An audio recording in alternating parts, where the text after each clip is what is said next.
En la clase anterior tuvimos que hacer varias definiciones. Primero, modificar la ley de Ampère para tener en cuenta que cuando hay variaciones en el tiempo, por ejemplo, de las corrientes o de los campos magnéticos, se generan, por lo tanto, variaciones, se generan campos eléctricos. Entonces, tuvimos que incorporar fuentes.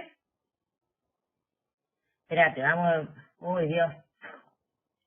Necesito, vamos, si no, está mal. Entonces, en la clase anterior tuvimos que hacer un montón de definiciones para completar lo que es la parte dinámica de la electricidad y el magnetismo. Es decir, ya veníamos modificando ideas cuando introducimos que variaciones temporales del campo magnético nos podían producir campos eléctricos, y después revisamos la ecuación de Ampère y vimos que algo no andaba del todo bien, que había cosas que no se podían explicar y que la única explicación posible era tener en cuenta que variaciones temporales del campo eléctrico eran capaces de producirnos campos magnéticos. Entonces eso nos permitía que la ley de Ampère fuera Ampère, con la modificación que introdujo Maxwell, pudiera cumplirse también en condiciones dinámicas, en condiciones en donde no fijamos corrientes estacionarias, o sea, corrientes que no dependen del tiempo, cuando las cargas se están moviendo, etc. Claro. Entonces, en esas condiciones completamos un set de 4 ecuaciones que 3 ya las veníamos, o sea, en realidad las veníamos recontra trabajando a todas, y una le tuvimos que agregar esa modificación, agregar la corriente de desplazamiento, que no es más que tener en cuenta la variación temporal del campo eléctrico. El tema es, bueno, que con eso nosotros tuvimos que hacer algunas cuentitas y tener malos recuerdos de análisis 2. Y, claro, sí, porque en clase te acordás que en la cara era... ¿De dónde salió era esto? absoluto en esa clase, era, ¿qué están haciendo? Se hacen la simpática y mirá lo que escriben en el pizarrón. Bueno, era volver a utilizar los teoremas del rotor y la divergencia para reescribir a las ecuaciones, a las 4 leyes que habíamos armado, la de Gauss para el campo eléctrico, la de Gauss para el campo magnético, la ley de Ampère-Maxwell y la ley de Faraday, en forma diferencial, o sea, en vez de que aparezcan las integrales, que aparezcan derivadas. Entonces, una vez escritas en forma diferencial, hicimos unas cuentas con ellas, que están todas explicaditas, y ¿qué pasó? Nos terminó apareciendo que el campo eléctrico obedecía una ecuación de onda y que el campo magnético obedecía una ecuación de onda. Esas ecuaciones de onda que en una dimensión las habíamos visto hace mucho, o las habían visto hace mucho en física 1, ahora aparecen en 3 dimensiones y en vez de para, no sé, las partículas en el aire para el sonido, o en vez de la vibración de una cuerda, aparecen para vibraciones de los campos. Entonces, en esas condiciones dijimos, bueno, ¿qué soluciones tienen esa ecuación de onda? Ondas seno, dijimos, son armónicas. Ese tipo de ecuaciones tienen soluciones ondas que van como el seno o coseno de K por X menos omega T, o K por K vector escalar el vector posición menos omega T, más algún desfasaje. Dijimos, bueno, buenísimo, tienen esa forma. Pero estas ecuaciones, que son soluciones de las ecuaciones de onda que cumplen el campo eléctrico y magnético, deben además cumplir las ecuaciones de Maxwell. Entonces, cuando las metimos a estas soluciones en las ecuaciones de Maxwell, nos aparecieron una serie de condiciones sobre las ondas. Nos aparecieron que el campo eléctrico y magnético son perpendiculares entre sí, que son perpendiculares al vector de propagación, entonces la onda electromagnética es una onda transversal, porque las vibraciones se dan perpendiculares a la dirección en la que se propaga. En condiciones, en el vacío se propaga a la velocidad de la luz. Nos recordamos que era un periodo, que era la frecuencia. Recordamos un montón de cosas que sabíamos de las ondas y además condiciones sobre las ondas. Por ejemplo, que la amplitud del campo magnético, o sea, el coeficiente que acompaña a la función seno, que contiene la parte vectorial porque nos dice para dónde va, el módulo de esa amplitud es el mismo que el campo eléctrico dividido en la velocidad de la luz. Bueno, y a partir de ahí como que nos dieron la herramienta como que podíamos reconstruir las ondas teniendo información. Ahora nos faltan las últimas 2 herramientas, que es hablar de energía del que llevan las ondas. Porque acuérdense que de física 1 uno sabe que las ondas mecánicas, las que vieron en física 1, no propagaban la materia. Es decir, el otro día decíamos, bueno, si yo te hablo, hago vibrar las moléculas de aire cerca de mi boca, pero obviamente no llegan hasta tu oído. Sino lo que llega es la perturbación que uno produjo en el espacio, que es la vibración que se va transmitiendo de una molécula a otra. Bien. Entonces lo que se propaga es la onda. ¿Y qué lleva la onda? Energía. Eso es fundamental. La onda lo que propaga es energía, no propaga materia, propaga energía. Y la onda electromagnética, que está relacionada con vibraciones de los campos, lo que propaga es energía también. Entonces tenemos que calcular la energía que lleva la onda. Lo que vamos a hablar es la densidad de energía electromagnética. Nosotros mucho no jugamos en la materia con densidad de energía, porque en general calculábamos la energía que almacenaba un capacitor, por ejemplo. Y en la última, una de las últimas clases calculamos la energía que almacenaba un inductor, un inductante, ¿se acuerdan? Un bobinado en el cual uno variaba la corriente y generaba una FEM. Esos inductores que hicimos en un circuito. Pensábamos en esas cosas. No nos preocupamos mucho por la energía punto a punto. Pero básicamente, si decimos que un capacitor almacena tal cantidad de energía, nosotros podemos averiguar la densidad de energía almacenada por el capacitor viendo la energía total del capacitor y dividiéndola a su volumen, en el caso particular del capacitor. Y si no, podemos hacer una idea de decir, bueno, si yo integro la densidad de energía en el volumen, voy a saber la energía que contiene ese volumen, en el caso de que la expresión no sea uniforme, que sea una expresión que depende de las coordenadas. Entonces, la densidad de energía es la energía por unidad de volumen que tengo. La tendrían que pensar de esa forma. Entonces, con esa lógica, la vamos a tratar como energía, pero tenemos que pensar que la estamos aplicando punto a punto. ¿Y por qué tenemos que pasarnos de energía total almacenada en un dispositivo a densidad de energía? Podría ser la pregunta que nos hacemos. Porque en realidad, cuando pasamos a esa idea de campo y estamos pensando en ondas, ya no pensamos la onda contenida dentro de. Entonces, como es algo que está en el espacio, como el que es la misma lógica que cuando hablamos del campo, entonces tenemos que hablar también de la energía que está en cada punto del espacio. ¿Bien? Por eso hablamos de densidad de energía. Ya no podemos decir, la energía del capacitor o del dispositivo tal. Tengo que pensar en la energía que está alrededor mío. Yo cuando prendo la lamparita, la energía de la luz electromagnética, que yo la veo a través de la luz, está en todo el espacio. Bien, entonces yo podría pensar punto a punto qué cantidad de energía tengo a partir, por ejemplo, de la potencia que irradia la lamparita en acción. Bueno, entonces por eso queremos la densidad de energía, porque queremos hablar de punto a punto.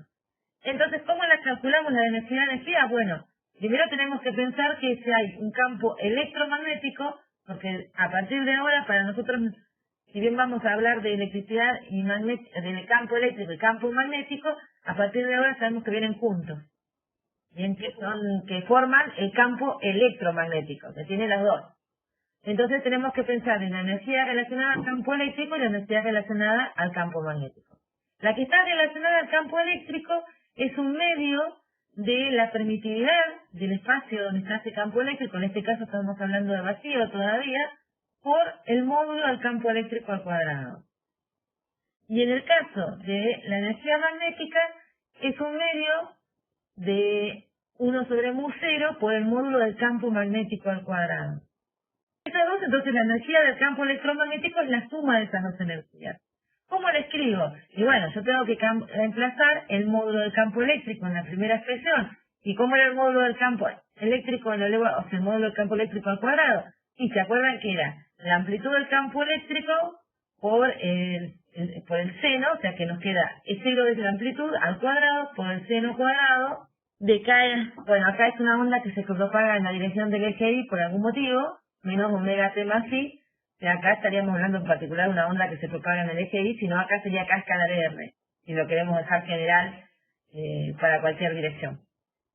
Y hacemos la misma lógica para el campo magnético y reemplazamos la expresión. O sea, recordamos que a la onda que le asociamos al campo eléctrico nos la escribía como E0 módulo por el seno de esa K por la dirección de propagación por la coordenada que va en esa dirección, menos omega t más phi, en la dirección que apunte el campo eléctrico. En particular, esa tiene nombre y se llama dirección de polarización. Y el campo magnético una expresión muy similar. Entonces, bueno, la pongo acá y cuando la elevo al cuadrado me quedan estas dos expresiones para el campo eléctrico y magnético. Si hacemos un poquito de cuentas, lo que podemos acordarnos es esta relación que nosotros obtuvimos en la clase pasada cuando vinculamos que el campo eléctrico y el magnético estaban relacionados a través de las ecuaciones de Maxwell y que la amplitud del campo eléctrico dividido C era la amplitud del campo magnético, o acá, que la amplitud del campo eléctrico es C por la amplitud del campo magnético. Entonces podemos reescribir la expresión para el campo magnético reemplazando la amplitud del campo magnético en función de la amplitud del campo eléctrico y la velocidad de la luz. Tienen que acordarse que C es 1 sobre la raíz cuadrada de epsilon 0 mu 0, y si reemplazan eso, van a llegar acá. Acá yo reemplacé B0 al cuadrado por esto, y después reemplacé C por esta raíz, la ponen, multiplican y dividen por la raíz de epsilon 0 y les va a quedar esta expresión. Es matemática nada más, es reemplazar y acomodar. Sí, sí, sí. Entonces, lo que les queda es que la energía magnética al final es igual a la eléctrica. Entonces, en realidad, nosotros podemos escribir la energía electromagnética como 2 veces la energía eléctrica. O sea, lo que vamos a terminar haciendo es siempre haciendo referencia al campo eléctrico en las cuentas. ¿Viste? No vamos a dividirnos, sino que vamos a calcular todo respecto al eléctrico y vamos a usar las expresiones sabiendo que el magnético está muy relacionado. Entonces, ya tenemos una expresión que relaciona 2 veces la energía electromagnética con la energía que está almacenada en el campo eléctrico. Bien, ahora, en realidad, fíjense que esta energía depende del tiempo. Entonces nos puede llegar a interesar más que la energía en función del tiempo, un valor promedio en un periodo de tiempo de la energía. Entonces, si hacemos el promedio, lo que tenemos que ver es epsilon 0 de 0 cuadrado, nada, y tenemos que integrar, para calcular el promedio, tenemos que integrar el seno cuadrado entre 0 y un periodo y dividirlo el periodo. Si hacen esta cuenta, eso, la integral del seno cuadrado en un ciclo completo, les da un medio. Esa integral te daría un medio. Faltó cerrar un paréntesis, Mari. Sí. Bueno, mirá que hoy escribí de una y sin protestar. Muy bien, sí.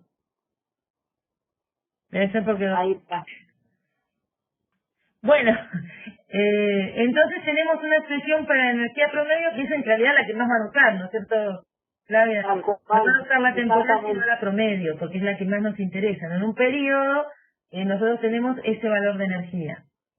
Y bueno, entonces ahora viene un vector que se llama vector de Poynting, que está definido como la potencia que transporta la onda por unidad de área. O sea, sería, si lo ven así, es la energía por unidad de tiempo y unidad de área que lleva la onda.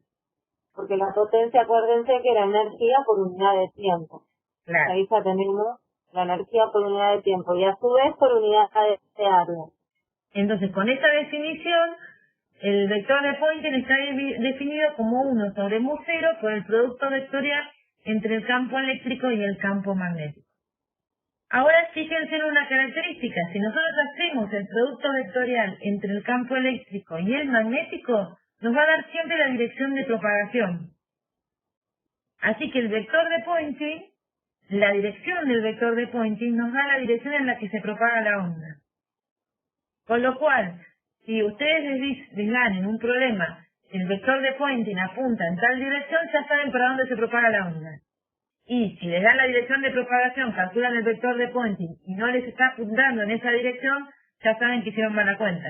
El módulo, tal cual. Claro, el módulo del vector de Poynting es tomar lo que sería 1 sobre mu 0 y el producto de los módulos de E y B, que como va al seno, o sea, ¿se acuerdan? El módulo de un producto vectorial, el 1 sobre mu 0 lo dejamos, ¿no? Y el módulo del producto vectorial es el módulo de un vector por el módulo del otro por el seno del ángulo entre los dos vectores. ¿Cuánto vale el seno del ángulo entre el campo eléctrico y el campo magnético? No. ¿Todos opinan 1?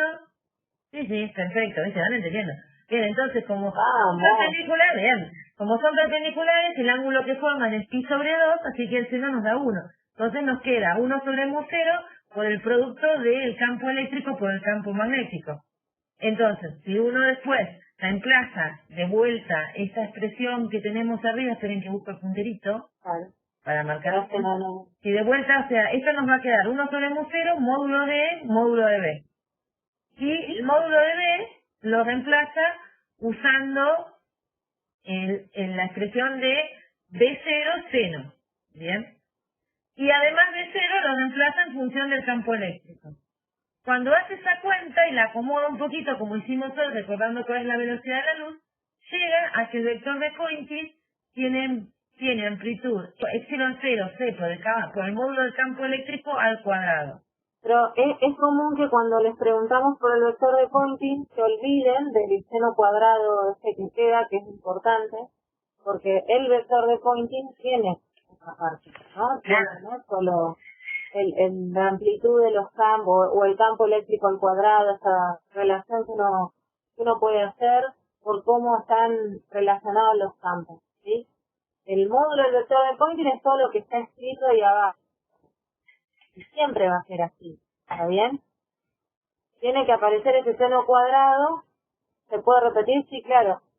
Fíjate que el vector de Poynting se define como está puesto primero, ¿no? Como como vector, siempre va a ser 1 sobre mu0 por el producto vectorial entre el campo eléctrico y el magnético, ¿sí?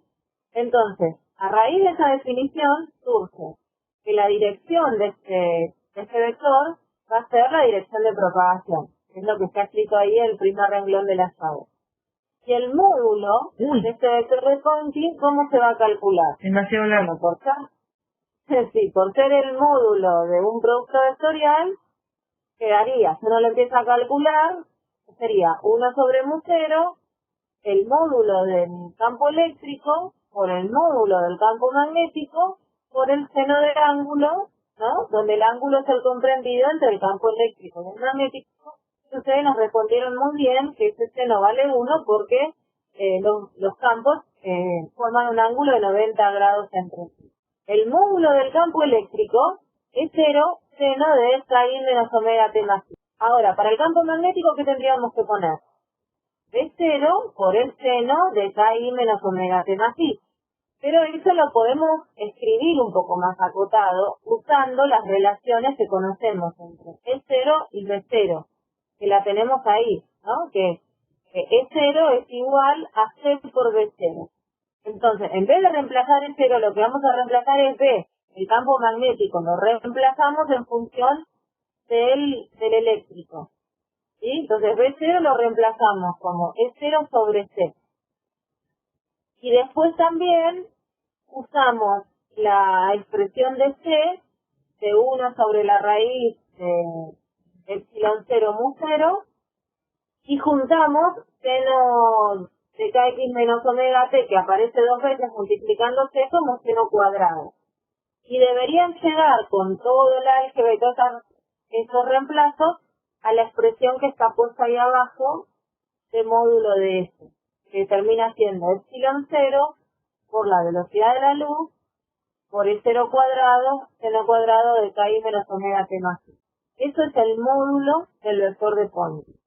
Y la dirección es la dirección de propagación de la onda. Y ahí queda completamente definido el vector. Bien, ahora que tenemos el vector de Poynting en el módulo, lo que nos interesa es el valor medio del módulo del vector de Poynting, porque este tiene nombre y se llama intensidad.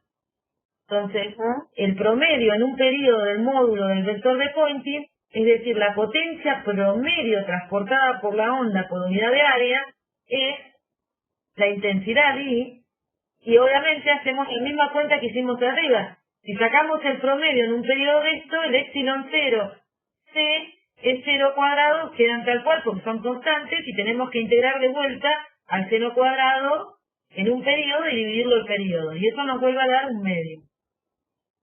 Entonces, la intensidad es el promedio en un periodo del módulo del vector de Poynting, o la potencia promedio que transporta la onda por unidad de área, porque el vector de Poynting era la potencia que transporta la onda por unidad de área, pero uno es instantánea, uno mide ahí cada segundo, tiene ese valor. Si quiere el promedio en un periodo, va a tener la intensidad. O sea que tiene que tomar la amplitud del vector de Poynting y multiplicarla por un medio, básicamente. Exactamente. Bueno, otro es lo que nos faltaba definir, ¿no, Florita? Sí, tal cual. Claro, y igualmente nosotros en la práctica usamos tanto la definición de intensidad como esta expresión, el medio, epsilon 0, c, 0 cuadrado, como lo que es la intensidad, que es la potencia sobre el área. Entonces, ahí vamos a tener que prestar atención a veces a los datos que tenemos del problema, otra vez para saber de qué lado arrancamos. ¿Está bien? No se olviden que la intensidad siempre también es potencia sobre área. Claro, porque fíjate, es potencia promedio por unidad de área. Claro, tal cual, pero viste, el promedio en general uno en los ejercicios no lo ponen y termina siendo la potencia de la onda, no te dicen así, pero uno trató. Una es la potencia de la onda electromagnética que emite una lamparita. Claro. Ser por unidad de área, si yo estoy cerca de la lamparita, tengo más o menos intensidad. A ver qué piensan hoy. Más. La lamparita emite siempre la misma potencia, entonces estoy cerca, hagamos la potencia, supónganse en 10 watts, y la divido en un área que puede ser, no sé, 50 centímetros de radio, una esfera que encierra la lamparita 50 centímetros de radio. Ahora, si yo me voy, no sé, 2 metros para atrás, esa misma potencia de watts ahora la tengo que dividir en, por ejemplo, una esfera pero de radio 2 metros, o sea que va a tener un área mayor. O sea, la potencia se dispersó en un área mayor. Entonces, ¿tiene lógica que cuando yo me acerque tenga mayor intensidad? Con esta definición de intensidad como potencia por unidad de área. Sí. Bueno, entonces usen la lamparita para acordarse de eso. Fíjense que si miran esta expresión y miran la intensidad, la energía es energía por la velocidad con la que se propaga la onda, que en este caso en el vacío es la velocidad de la luz. Entonces dicen, claro, una energía que lleva la onda, porque es la energía por la velocidad con la que se mueve la onda. Es lo que pensamos a decir hoy al principio de la clase. Bueno, y ahora tenemos algunos ejemplitos. Fíjense que acá tenemos dos opciones. Esta es una onda plana. ¿Por qué? Por lo que los vectores de propagación de cada uno de la onda son todos paralelos y si uno traza planos perpendiculares a los vectores de propagación, habíamos dicho en la clase anterior que el campo tenía que valer lo mismo. O sea que sobre cada uno de estos planos, si yo me paro en cualquier de estos puntos, tendría que encontrar el mismo valor de campo eléctrico y magnético para el momento en el que estoy midiendo. Me paro acá y simultáneamente acá, miro, y en esos dos puntos obtengo el mismo campo eléctrico y el mismo campo magnético. Pero no segundo más, vuelvo a medir simultáneamente y encuentro la misma condición. O sea, es que los frentes de onda se llaman planos porque son planos donde los campos valen lo mismo. Eso el otro día habíamos dicho.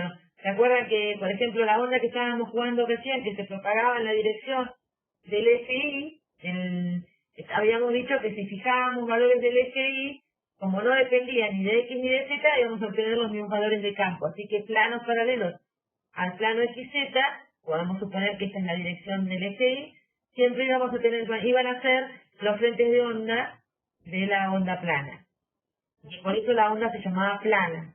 Ahora, claro, ¿esto qué presupone? Que los rayos vienen desde muy, muy lejos, entonces cuando llegan a mí están casi paralelos.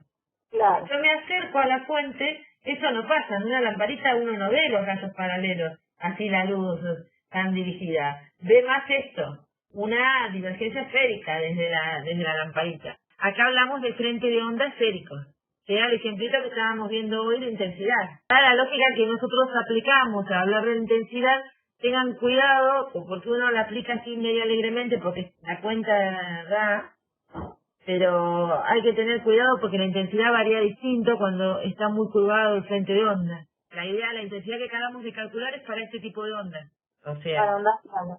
Claro, entonces lo que uno supone es que, supónganse, a veces les van a preguntar respecto al Sol, capaz cosas así que sabemos que está bastante plana la cosa. Y si no a una distancia tal que uno dirá, bueno, si se ve bastante plano el frente de onda. No a 2 milímetros de la lámpara. Bien. No, en general estamos más cerca creo que era 1 metro de la lámpara. Pero no. Claro, como para que se vea igual grandote, digamos. Sí, tal cual. Y digamos, bueno, yo aproximo la luz que proviene de ahí como un frente de onda plano. Bien, porque la cuenta de esas ondas N y todo eso son para ondas planas. Bien, pero igual uno mira acá y tiene un frente de onda esférico que sería estar muy cerquita de la fuente puntual y comparado con un frente de onda plano. Las ondas esféricas son generadas por fuentes puntuales o fuentes que tienen un tamaño finito pero que nos alejamos lo suficiente como para verlas como un punto. Es que en realidad cuando vos pensás la potencia es la potencia de la fuente y la potencia por unidad de área me da la intensidad. Eso como que no hay duda. Digamos, no importa qué tipo de onda esté saliendo, se lo podemos aplicar a cualquiera de estos dos casos, e inclusive supónganse si tienen tipo un tubo fluorescente que el frente de onda parece un cilindro, sí, también se lo podemos aplicar.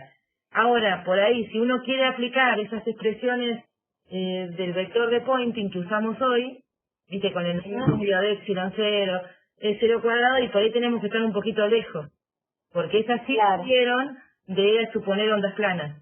Claro, reemplazar lo que tenés ahí como la densidad de onda electromagnética promedio, no la puedes reemplazar por la expresión que tienes para la onda plana. Claro. Tienes que buscar esa expresión para la onda que vos tengas, que es esférica, que es cilíndrica.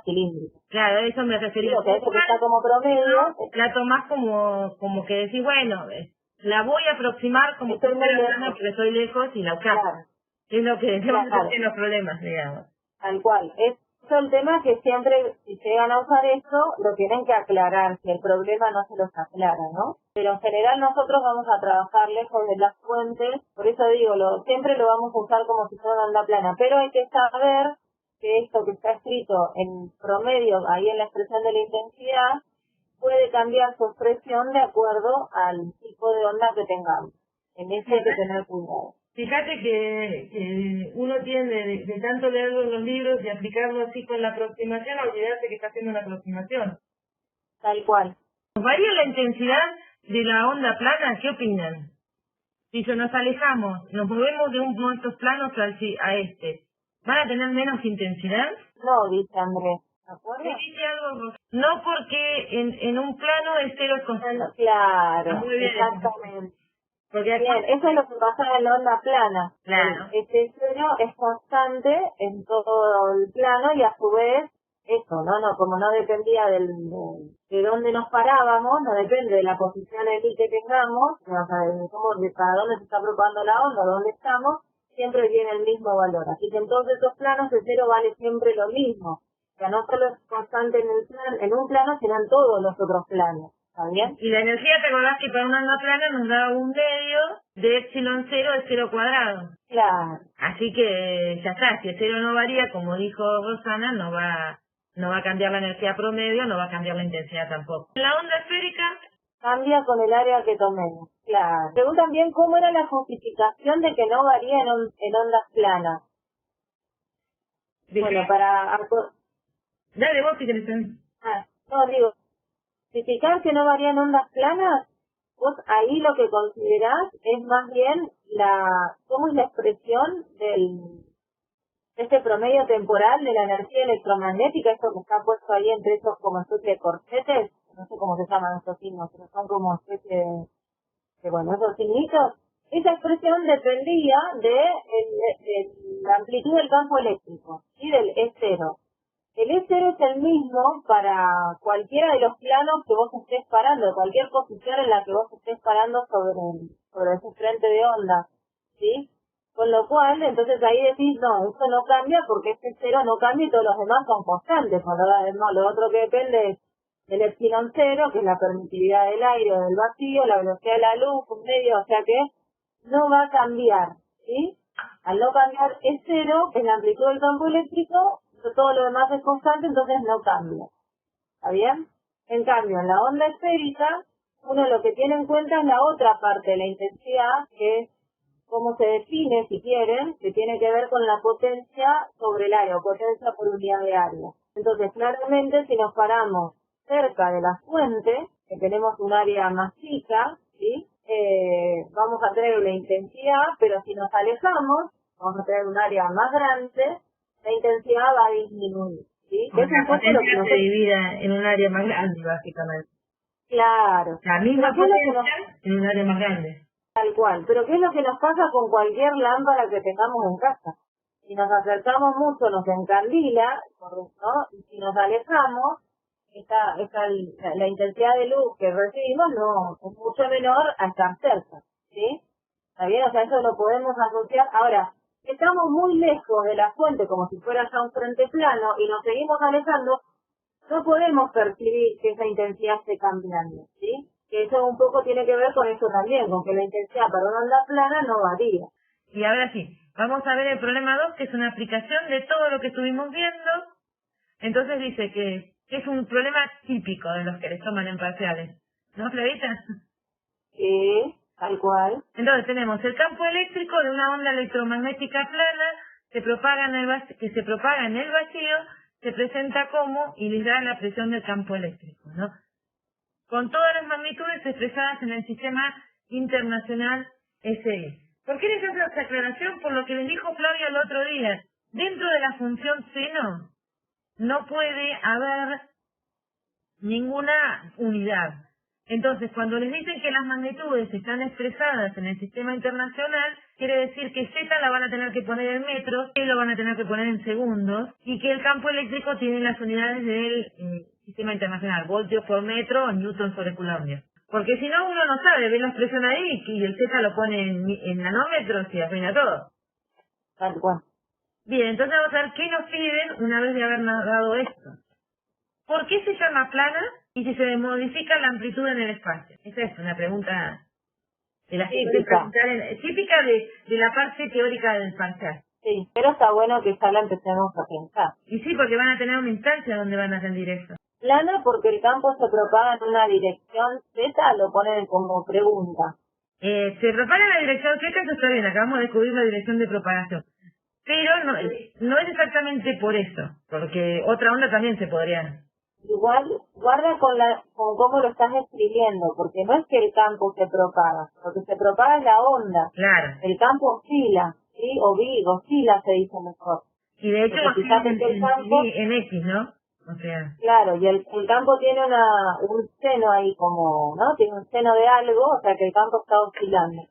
A ver, tenemos otra. Es plana porque el campo eléctrico no cambia en el plano perpendicular a la dirección de propagación.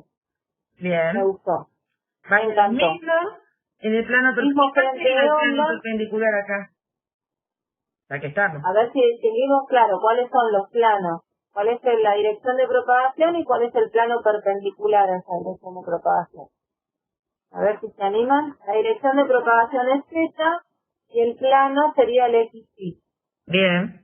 La amplitud no va a cambiar porque la amplitud es lo que acompaña a la función seno. Esto es una onda plana, las amplitudes no cambian. Lo ve uno Claro. en la misma expresión. La onda esférica sí cambia la amplitud. Pero nosotros no vimos la expresión de la onda esférica. Si después lo repasan con lo que estaba en la filmina anterior, estos planos paralelos son esos planos celestes que usaban recién en la onda plana y la dirección de propagación era esas líneas rojas que indicaban para dónde se propagaba la onda. Bueno, Bien. ya a partir de esta expresión del campo nos empiezan a preguntar cosas como la longitud de onda, la frecuencia, las direcciones de propagación y polarización de la onda. ¿Cómo calcularíamos la longitud de onda? A ver, de esa expresión. Recuerden que hay que mirar la expresión. 2pi sobre k. Y K lo tenemos. Sí, y K es el numerito que está multiplicando a Z. Entonces, ese 10 a la 7 es el valor de K. ¿Y la Perfecto. frecuencia? V sobre lambda. ¿Y cuánto vale B? La velocidad de la luz. Claro, C sobre Bien. lambda sería. Lo que dice. Claro. Acuérdense que para nosotros siempre la velocidad de la luz se representa con la letra C. Así que guarda, si ponen B, no es que esté mal, pero en general, si ponen una B les van a preguntar qué velocidad vas a usar. En cambio, si ponen C, ya queda bien claro que van a usar la velocidad de la luz. Entonces, C sobre lambda, perfecto. De ahí pueden despezar este. Y también Bien. si tienen ganas, si les preguntan la frecuencia, si quieren, les piden que completen la expresión, porque ahí a omega no la tienen definida, la pueden completar tranquilamente porque saben cuánto vale F. Se calcula ahí como 2pi por S. ¿Y las direcciones de propagación y polarización?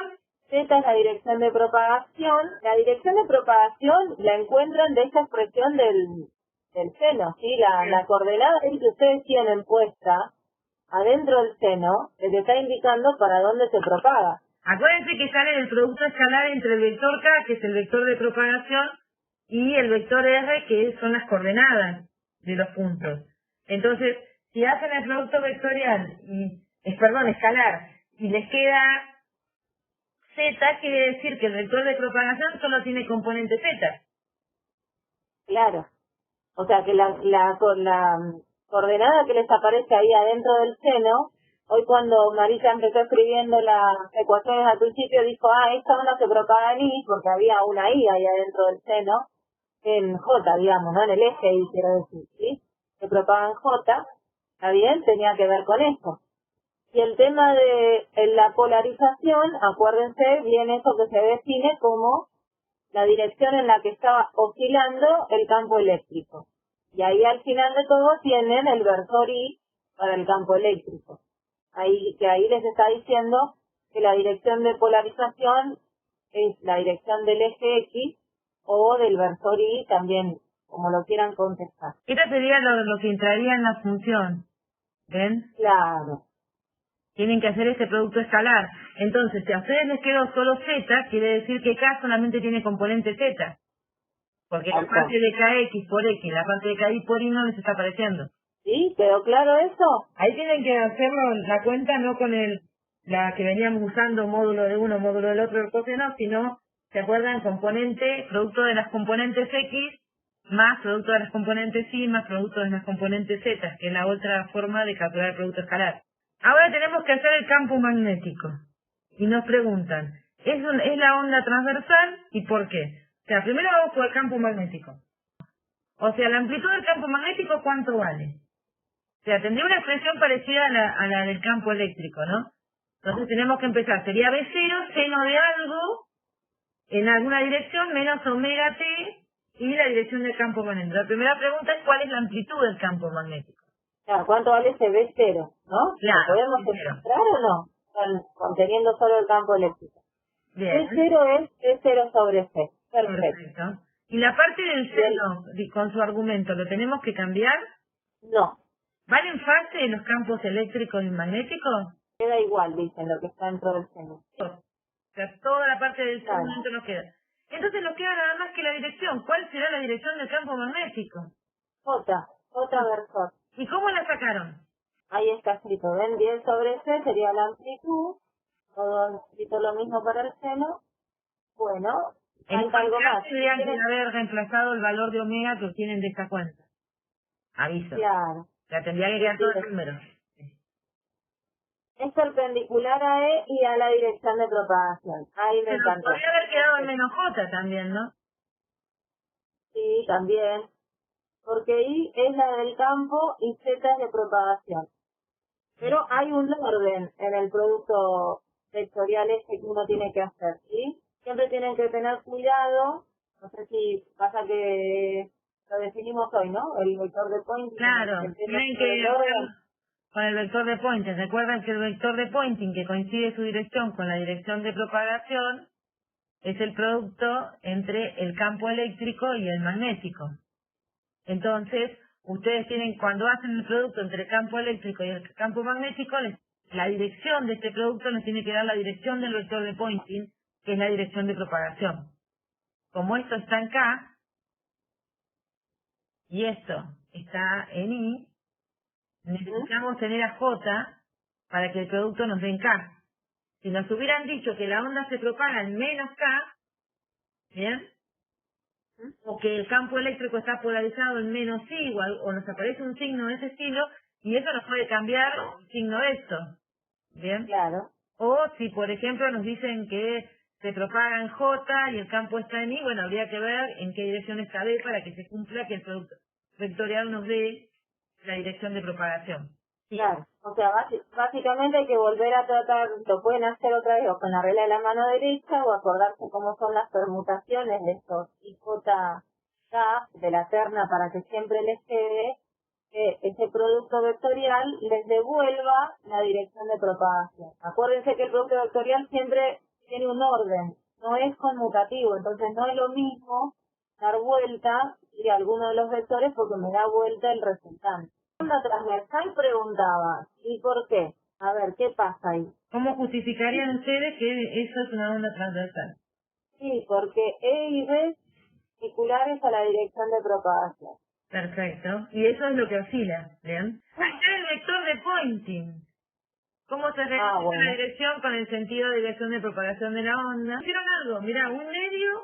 Sí, 8,85 por eso la conozco. S igual un medio de epsilon 0, C por E0, seno cuadrado, si es a la menos 7, menos 2 pi ft K. Pregunta, ¿el un medio de dónde salió? Es el vector de Poynting acá, ¿eh? No el valor medio. ¿Se entiende lo que te estamos diciendo? O sea, en esa presión que veo acá, El vector de... veo 1 sobre mu 0, E y B. Claro. No veo un medio en la que vaya a aparecer de ahí. En el vector de Poynting, ¿no? No estoy hablando del valor medio, que ya es otro vector. Ah, ahí volviste a copiar, está bien. Copiaste los campos. Claro, y guarda que como es vector de Poynting tienen que poner sí o sí la dirección de donde va el vector, ¿sí? O sea, que falta el K-vector. Avisa. Yo sé que acá en este chat es re difícil escribirlo, pero no se lo vayan a olvidar, ¿sí? Porque es un vector. Recuerden que en estas expresiones habría que reemplazar el valor de K, de omega que dio la cuenta. Yo no hice la cuenta. Bueno, y la intensidad de la onda, y cómo se modifica la intensidad si aumentamos al doble el campo eléctrico. A ver cómo le sale la cuenta para la intensidad. Sí, acuérdense, un detalle de la anterior, antes. Fíjense que la pregunta era cómo se relaciona la dirección del vector de Poynting con el sentido de dirección y, con el dirección y sentido con la dirección de propagación, ¿sí? Acuérdense que esto, bueno, lo habíamos hablado, pero por las dudas, el vector de Poynting va en la dirección y sentido de la propagación de la onda, ¿sí? Tiene que ir igual que la propagación de la onda. ¿Está bien? La intensidad la pusieron ahí. Un medio de E0 C, de epsilon 0 por C por 100. Y las unidades, ¿no? Muy bien, claro. Nos comimos las unidades. El campo eléctrico, ¿qué unidades tenían? Newton sobre culombios y a veces aparece voltios sobre metro. Claro. Y el campo magnético es Tesla. Tesla. Y el vector de Poynting era potencia por unidad de área. Claro. O sea que es lo mismo que tenés ahí abajo. Claro, es watt sobre metro cuadrado. Sobre metro cuadrado. Porque recuerden que el vector de Poynting y la intensidad son cosas relacionadas. Con la intensidad es el valor medio del vector de Poynting, así que tiene que tener las mismas unidades. ¿Y cómo se modifica la intensidad si duplicamos la amplitud del campo? Aumenta. ¿Cómo? El doble, dicen. Aumenta el doble. A ver, ¿qué más? Fíjense cómo queda relacionado el tema del campo eléctrico con la intensidad de la onda, ¿no? Claro, ¿cómo va la intensidad con esa expresión, digamos? Claro. El cuádruple, ahí está. El cuádruple, claro, porque es a la cuarta. Un 2, como la amplitud al cuadrado, al poner un 2 va 4 veces la amplitud que teníamos antes. O sea, queda multiplicada la intensidad al principio versus la intensidad al final. La final es 4 veces más grande que la del principio. ¿Está bien? Entonces esto nos queda un medio de epsilon 0 C por 4 veces el valor que teníamos antes. Claro. Todo lo demás es lo que teníamos antes, entonces queda 4 veces. No sé, pero le puse un paréntesis ahí, si me querés explicar. Sí. Bueno, ahí tenemos ahora qué pasa si en lugar del vacío, bien, o sea, un medio que estaba caracterizado por epsilon 0, mu 0, tenemos un dieléctrico. Por ejemplo, la onda electromagnética se propaga en el agua, ¿no? Que tendrá su epsilon. Bueno, si uno repitiera todas las cuentas, no entren en crisis, no lo vamos a hacer. Pero si repetimos todas las cuentas, nos va a quedar que la velocidad de propagación nos queda la velocidad de la luz, la que existía en el vacío, dividido n. N es el índice de refracción. del medio. Es la raíz de la constante dieléctrica. Miren que CK es constante dieléctrica. ¿La recuerdan? ¿Constante dieléctrica? ¿Te suena? Sí, porque ya veo que se olvidaron. Bien, sí, te acuerdo. Entonces lo que tienen que hacer es, si les dicen que se propagan pasa, por ejemplo, viene una onda y se mete en el agua, por ejemplo, y les preguntan por la onda en el agua, una de las cosas que tienen que saber es, se propaga con la velocidad de propagación de la luz dividido el índice de refracción. Y si no les dan el índice de refracción, sacan la raíz cuadrada de la constante dieléctrica, porque eso se lo tienen que dar. O épsilon. Recuerdan que la constante dieléctrica del medio estaba definida como, ¿se acuerdan? La permitividad relativa. K, la constante dieléctrica, era épsilon sobre épsilon cero. Así que si les dan épsilon del medio, pueden sacar K, y si le sacan la raíz, saben el índice de refracción. El índice de refracción va a ser muy importante ahora en lo que sigue de esta clase, pero por ahora sabemos que si la onda no se propaga en el vacío, sino en un medio que está caracterizado por una permitividad de épsilon, todas las ecuaciones donde aparecía épsilon cero se pone épsilon. Y todas las ecuaciones donde aparecía la velocidad de la luz, va a la velocidad de la luz dividido n, el índice de refracción. Así que, por ejemplo, acá tienen un ejemplo que es, por ejemplo, la amplitud del campo magnético, la relación con la amplitud del campo eléctrico, es dividido la velocidad de propagación en el medio, pero que en este caso va a ser C sobre N. Bien, no va a ser C, va a ir C sobre N.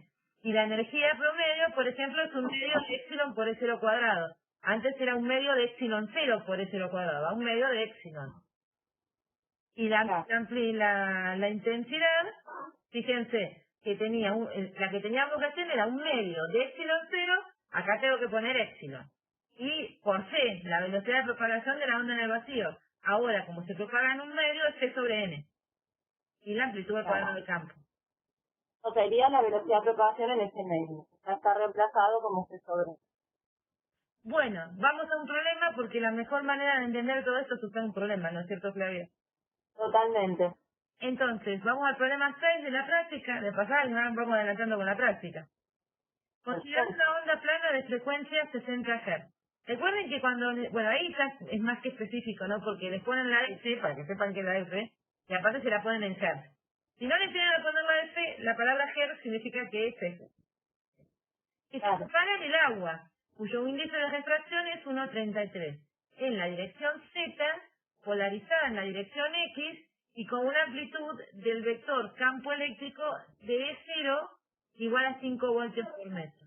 O sea, nos da la dirección de propagación, de polarización, el medio en el que se propaga, la frecuencia y la amplitud del campo eléctrico. Vamos a ver qué nos piden. Mucha información, ¿viste? Sí, sí. La velocidad de propagación y la longitud de onda nos piden primero. C sobre N, dicen. Bien, C sobre N. ¿Y la longitud de onda? Bueno, ahí está, la velocidad de propagación es C sobre N. Y ahora, ¿cómo calculamos la longitud de onda? Si tenemos la velocidad de propagación y la frecuencia. Acá me dicen C sobre F. ¿Pero qué se están olvidando al hacer C sobre S? Claro, ¿a qué velocidad se propaga la onda? Ahí apareció C sobre N, S, claro. ¿Bien? Ahí sí se la acuerdo. Saldría de la relación que lambda por la frecuencia le tiene que dar la velocidad de propagación, que ahora es C sobre N, no C. Esas dos relaciones terminan la cuenta. Y ahí terminan la cuenta. Yo no la hice, pero ustedes la pueden terminar. Ahora el inciso B nos pide que encontremos las expresiones de los campos eléctrico, magnético y el vector Poynting asociados a esta onda. O sea, los tres campos nos piden. 5, dicen. 5, 5. claro. Ese está dado ahí. Bien. 5 por el seno. En realidad 5 es de amplitud, nada más, ¿sí? Sí. Ahora aparece el amplitud. seno. Acá iría K porque Claro, ahí va. K hay una coordenada. ¿Cuánto vale K? 1,33 al cuadrado. No, guarda. Sí, tenemos un problema. Los físicos nos gusta llamar con la misma letra a todos. K es el vector de onda. K grandote es la constante dieléctrica que aprendimos en la primera parte de las materias. ¿No son? Claro, no, en realidad en muchos libros aparece distinguido como un kappa, como una letra griega. Pasa que a veces acá en estos procesadores más difícil, ¿sí? Hay alguien me escribió algo. 2pi sobre... Claro, 2pi n s sobre c. Esperá, 2pi... claro, porque lo está sacando de acá como lambda NS sobre C. Claro. 2pi por lambda sería, tal cual. Eso fue lo que calculamos. Perfecto, eso sí está bien. 2pi por N, que es el índice de refracción, por S, que es la frecuencia, sobre C. Bien. Eso está perfecto. Ojo, no confundan, claro, la constante dieléctrica con el vector de orden. Entonces, son dos cosas distintas. Y a 2pi NF sobre C, ¿y la coordenada? ¿Qué iba ahí? Era un producto escalar entre K, que es el vector de onda, y R, que es el vector de propagación, digamos. ¿Se propaga en qué dirección? Dice ahí en el enunciado, en dónde se propaga. La dirección de X es, miren que estamos todos apuntando a la X. ¿La dirección X qué es? ¿La de propagación o la de polarización? Hay que volver a leer cuidadosamente el enunciado. Claro, pues van a leer cuidadosamente el enunciado, como dice Flavita. X es de polarización. Bueno, la polarización es la que va ahí en el argumento del seno. No, claro. Y ahí dijo Ahí está la dirección de... Claro, en Z se propaga, ¿sí? O sea que ahí adentro del seno va Z. Y ahora ¿qué es acá? ¿Cómo se llama? La frecuencia angular, omega. Omega. Que es igual a... calculado como 2pi por F. Exactamente, 2pi por F. Bueno, ahí más o menos me entró. Bien, acá ustedes tienen un parcial, ustedes tienen que hacer la cuenta y ahí tiene que ir un número. ¿Bien? ¿Y acá qué dirección pongo para el campo eléctrico? La dirección en la que oscila el campo eléctrico es bien. Que tiene que ver, eso sí, con la dirección de polarización. Claro. Ahora vamos con el campo magnético. ¿Cuánto vale el campo magnético? La amplitud. Está bueno esto, che. Lo voy a implementar más seguido. Ah, bueno. 5 por C, dice. Es de Por cero. C, la amplitud del campo magnético es más grande que la del eléctrico. El 5 lo voy poniendo porque va seguro. Dividido, perdón. Entonces, era 5 dividido C. ¿Eso difiere? ¿No es dividido? Sí, pero es dividido C. Claro, sí, por ahora puse, si lo logramos bajar a C, eso va bien. Ahora necesitamos ver si es C lo que va ahí. Falta el N, están diciendo, y alguien creo que dijo la correcta, pero no... Falta el N, ¿no? Claro. Ahí va, 5 sobre C sobre... Claro. Acuérdense que si la velocidad de propagación cambia, todo donde aparecía C va a cambiar por la nueva velocidad de propagación. ¿Sí? Es como por ahí más fácil de verlo así. Ya la onda no se propaga a la velocidad de la luz en el vacío. Va más lenta porque es un medio que bueno, que tiene alguna propiedad eléctrica y hace que viaje más lento. ¿Está bien? Entonces, toda la velocidad donde antes iba C, ahora va a la nueva velocidad de propagación. Claro, ahí ahora sí, 5 por N sobre 6 lo que quedaría acomodada esa cuenta que pusieron ahí. Y adentro del seno, ¿qué va? ¿Cambio algo? ¿Qué pongo todo igual? Queda igual, todo igual. O sea que ya cuando ven que cuando hacen un pedazo, ya pónganse contentas que esta parte no hay que volverla a sacar. Bien. Dirección del campo magnético, si quieren podemos ver la dirección del vector de Poynting para ver. Sí, creo que estaría mejor, ¿no? ¿Cuál es la dirección del vector de Poynting? Que lo tenemos que calcular abajo. ¿Qué pondría yo acá? K. K. Perfecto. Porque se propagan en Z. Entonces, ¿qué dirección le toca a B? J. Y vector J va acá. Bien. Claro. Siempre verifiquen, porque a veces, por ejemplo, si le hubiesen dado el campo eléctrico en J, les queda J vector y eso es menos K. Claro. Tengan en cuenta eso. O sea, cuando le ponen una dirección, hagan el producto vectorial entre los vectores que asignaron esos dos campos para que le dé la dirección del vector de Poynting, porque si no van a meter la pata. Bueno, mientras yo voy completando la parte del seno que ya están todos de acuerdo que es igual, vos también sobre lo de la amplitud, Flavita, del campo ¿Cómo quedaría la amplitud del vector de Poynting? Hoy ya habíamos calculado una amplitud del vector de Poynting, pero en este problema, ¿qué quedaría? Acuérdense que estamos en un medio, ya no es ni el aire ni el vacío, más bien por el índice ya van a ver que se parece más al agua. De hecho dice agua. Ah, ¿decía agua? Ah, no lo vi. Índice propaga en agua, cuyo índice es uno de Bueno, yo vi el índice de refracción y uno ya lo tiene asociado. A ver, epsilon 0, C, ¿es 0 al cuadrado? ¿Te parece que eso es solo para... Estaba así, ¿qué teníamos que reemplazar cada vez que aparecieran esas expresiones un medio? ¿Epsilon 0 sigue valiendo ahora? ¿Y C sigue valiendo? ¿Si estamos en el agua? Ah, no, Poniendo claro. esto, ¿no? Bien. Entonces, ¿por qué? A ver, fácilmente, ¿por qué cambiaría? Epsilon 0 cambia por epsilon, ¿sí? Y C cambia por la velocidad de propagación. Entonces, la velocidad de propagación es C sobre N y el epsilon sería El epsilon del medio. el epsilon del medio, sí. Pero ustedes le Bueno, dieron K, ¿no? Le dieron N. Así que tenemos N, por que eso, calcular el epsilon. Eso me estaba perdiendo. Esperen que lo voy. tal cual. Bueno, ¿Se acuerdan que el epsilon era quién?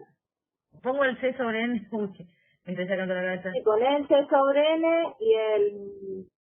Este lo pongo. Y la amplitud del campo eléctrico al cuadrado.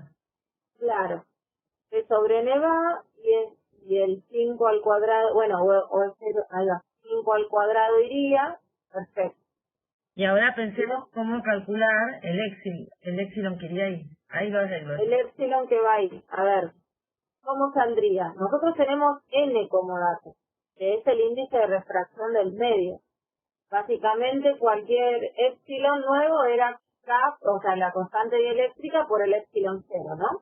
Pero ¿cómo escribía K en función de N? ¿O cómo calculo N en función de K? No sé cómo lo sé. Porque como lo vimos recién todavía no sé. Raíz de K, claro. Pero esta es N es la raíz de K. gigante. Ahí, está grandotita. Bien. Y ahora K, a ver, espérate que nos pusieron mucho, mucho K, Mira, es epsilon, claro, ahí está, sobre epsilon 0. Ahora sí, N al cuadrado, dicen. ahora N al sí. cuadrado, claro, sería K, pero, o sea, y ahí aparecería, y de ahí sale, claro, Esperen que me quedó algo mal. Ahí está. claro. Ahí les queda epsilon 0 por N, ¿por qué? Ah, me apareció una cita, digo, ¿qué pasa? Epsilon es epsilon 0 por N cuadrado, bien. Y ahí lo reemplazan Y termina la cuenta. y ahí terminan la cuenta, ¿sí? Obviamente no tiene que ¿Entiendes? quedar haciendo un parcial. Nosotros que paramos acá No, porque si no nos volvemos locos.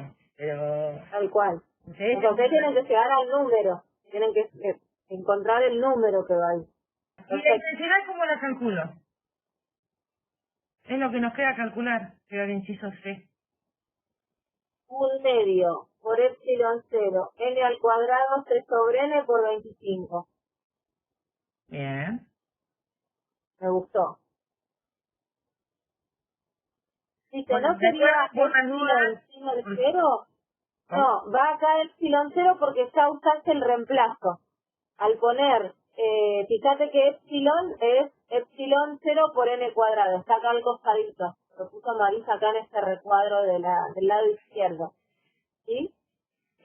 Por ahora nos vamos a preocupar de qué pasa con una onda electromagnética llega a la interfase, o sea, la superficie de separación entre dos materiales que tienen distintas propiedades dieléctricas, distintos índices de refracción. El dibujito de la derecha tiene el lado incidente, o sea, de donde viene la onda, que tiene un índice de refracción N1, y la onda incide en un medio de índice de refracción de N2. Podrían pensar que el amarillo es el aire y el azul es el agua, por ejemplo.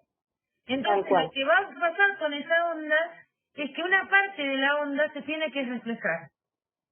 Y todos nos ha pasado, por ejemplo, vernos a nosotros mismos cuando miramos el agua, ¿bien? O ver la superficie del agua, el reflejo de objetos. Eso es porque la luz que provino de los objetos, por ejemplo de nuestra cara, el sol nos ilumina, nosotros reflejamos con nuestra cara, llega eso al agua y rebota y vuelve a nuestros ojos. ¿Bien? O nosotros estamos mirando a alguien a través de eso. Entonces, siempre va a haber una onda reflejada cuando lleguen a esta superficie. Y también tiene que haber una onda transmitida, porque si el medio es transparente, o sea, obviamente en una pared, descartamos la existencia de onda transmitida, ¿no? Tal cual. Pero, o al menos, no se transmite en el sentido que sea un medio transparente que pueda propagarse en una buena distancia a través de ese medio. Pero en medios transparentes sí, vamos a ver que se propaga a una distancia la onda transmitida. Entonces, la incidente se tiene que separar en una reflejada y una transmitida. Entonces, acá lo que primero que aprendemos es el vocabulario, ¿no? El incidente es el que estamos siguiendo, la linterna con la que iluminamos, la reflejada es la reflexión de esa luz y la transmitida es la que pasa al otro medio. Lo primero que tenemos que plantear es que se tiene que conservar la energía. Si la intensidad de la onda, o sea, la potencia transmitida por unidad de tiempo, o la potencia promedio que lleva la onda por unidad de área, que llega a un punto de la superficie, si se separa en dos ondas, la suma de las dos ondas tiene que darme la potencia que traía la onda incidente. Entonces, en cada punto donde incida la onda incidente, se divide en dos y cada una de esas dos se lleva una cierta cantidad de esa potencia, que obviamente depende de cómo sea el material, el ángulo con el que incide, cuánto se lleva cada una. Bien, a veces está más intensificado el efecto de transmisión, entonces se lleva más intensidad la transmitida, que son los medios transparentes, y a veces está más intensificado el efecto de reflexión y se lleva más energía en la onda reflejada. En general nosotros vamos a tener que se lleva más energía la transmitida. ¿Bien? Claro. ¿Se entiende por qué se tiene que dividir la intensidad? La suma de la reflejada y transmitida tiene que ser igual a la incidente. O sea, ¿lo podrían explicar? ¿Alguien se anima a decir una frase al respecto? Pusieron que sí. Bueno, pero para ahí pueden escribir alguna frase, así se la corregimos. Ahí va, la I incidente se divide en la I reflejada y la I transmitida. Bien. ¿Sí? Eso es cierto. Bien, bien. Ahí vamos, perfecto. ¿Y por Claro. qué conservación de la energía? Porque esa ley sale de la conservación de la energía. Entonces, por eso estamos hablando de la conservación de la energía. Toda la luz que llega a esta interfaz, que es el rayo incidente, no le queda otra que repartirse en estos dos rayos. Parte se transmite, parte se refleja. Pero la suma de esos dos rayos, reflejado y transmitido, me tienen que devolver el rayo, la intensidad de la luz incidente. Y la intensidad, recuerden que es la energía por unidad de tiempo que llega a ese punto. Porque recuerden que es energía por unidad de tiempo y unidad de área. Claro. En promedio en un periodo, una cosa así. Porque es la potencia promedio. ¿No? Energía por unidad de tiempo, en promedio llega a ese punto en particular donde estamos viendo. Porque uno dibuja un vector, una flechita para representar a la onda, pero en realidad la onda tiene más dimensiones, es una dimensión espacial, digamos, afecta más que un punto en la superficie. Tal cual. Bien, los vectores de propagación son coplanares. ¿Qué significará coplanares? Eso es... Algo que aparece mucho en los libros. Claro, los vectores de propagación habla de los vectores de propagación de la onda incidente, la reflejada y la transmitida. Cada cual tiene su vector de propagación porque cada cual se propaga en su dirección. Dicen que quiere decir que están en el mismo plano. Bien, entonces están en el mismo plano. A este plano se lo llama plano de incidencia. Esto es súper importante, porque esto quiere decir que con ese rayo incidente no es que el rayo transmitido se me viene para afuera de la pantalla o para adentro, no. Queda en ese mismo plano de la pantalla, ¿sí? La ley de reflexión, esta también es muy importante, porque dice que el ángulo de reflexión, o sea, el reflejado, el θ 1', es igual al ángulo de incidencia. ¿Bien? Estos dos ángulos son iguales. Es importante respecto de qué son iguales. Siempre son medidas respecto de la normal a esa interfaz. Fíjense esa línea punteada que está justo donde termina el rayo incidente y cruza con la interfaz, ¿sí? Ustedes cuando hacen esos esquemas, lo primero que van a dibujar es la interfaz, o sea, la separación entre los dos medios, ¿sí? Una vez que dibujan esa separación, van a dibujarse el rayito incidente. Donde el rayo incidente toca la interfaz, siempre hay que marcar la perpendicular a esa interfaz. Es esa línea punteada que está marcada ahí en el dibujo. Respecto a esa perpendicular, esta es normal. Bueno, claro, respecto a esa perpendicular, se miden todos esos ángulos. El ángulo de incidencia al θ 1 va desde esa normal hasta el rayo incidente. El ángulo θ 1', que es el reflejado, va desde esa normal hasta el rayo reflejado. Y el rayo transmitido otra vez va desde esa normal hacia el rayo transmitido. Entonces estos ángulos de incidencia y de reflexión son iguales, pero por eso siempre cuidado respecto de dónde lo miren. La normal a la interfaz, o sea, la normal sería la normal a la interfase en el punto de la incidencia.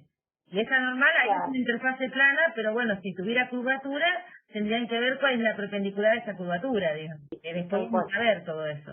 Entonces tenemos ya tres leyes.